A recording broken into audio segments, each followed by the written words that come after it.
मर्दो ज़न बच्चे और बच्चियाँ भी सभी, मर्दो ज़न बच्चे और बच्चियाँ भी सभी, इल्म हासिल करो, इल्म हासिल करो। जी बहुत अच्छे। मर्दो ज़न बच्चे और बच्चियाँ भी सभी, इल्म हासिल करो, इल्म हासिल करो। यही फरमान रब, यही कौले नबी, यही फरमान रब, यही कौले नबी। इल्म हासिल करो, इल्म हासिल।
किसी का नाम जनसंघ है तो किसी का सोशल।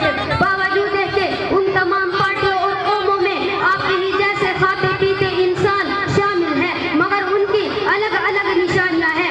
आप उन्हीं निशानियों को देखकर मालूम कर लेते हैं कि फुला कहाँ का रहने वाला है या फुला किस पार्टी से ताल्लुक रखता है। यह तो गुफ्तगू हुई उन चीजों के बारे में जो हमारी निगाहों से गुजरती है, मगर कुछ चीजें ऐसी हैं जो हमारी आंखों से दिखाई नहीं देती, मगर उनके कुछ निशानात होते हैं जिनसे उनके वजूद का पता चलता है। मिसाल के तौर पर हवा दिखाई नहीं देती, मगर जब पत्तियां हिलती हैं तो पता चलता है कि हवा चल रही है। इसी तरह कुफ्र, निफाक, फिस्क, ईमान जैसी चीजें हमारी ज़ाहिरी आंखों से नजर नहीं आती, मगर कुछ अलामतें ऐसी हैं जो जिनसे हम पहचान जाते हैं कि कौन मुखलिस है और कौन मुनाफिक, कौन मोमिन है और कौन फासिक। इस हदीस में ईमानदार की यह निशानी बताई गई है कि वो नमाज पढ़ता हो, रोजा है चंद मखसूस दिन के लिए, हज और ज़कात है सिर्फ दौलतमंदों के लिए, लेकिन नमाज एक ऐसी चीज है जो साल के हर दिन में गरीब हो या अमीर, दौलतमंद हो या फकीर, जाहिल हो या आलिम, सब पर फर्ज है। अल्हम्दुलिल्लाह, अल्हम्दुलिल्लाहिल्लज़ी कफ़ा वस्सलातु वस्सलाम अला रसूलिहिल मुस्तफ़ा व अला आलिहि व अस्हाबिहि बिल मदद वस्सफ़ा। अम्मा बाद, फ़क़द क़ाल अल्लाहु तआला इन्ना अर्सलनाका बिल हक़्क़ि बशीरन व नज़ीरा व क़ाल अल्लाहु तआला लक़द कान लकुम फ़ी रसूलिल्लाहि उस्वतुन हसनह। सदर मोहतरम और हाज़रीन जलसा, खुशकिस्मती है कि आप लोगों ने मुझे कुछ कहने का हक फरमाया है। एक हकीक इंसान की आप लोगों ने जो इज्जत अफजाई फरमाई है उसका मैं तहे दिल से शुक्रगुजार हूँ। मैंने आपके सामने दो आयतें पढ़ी है।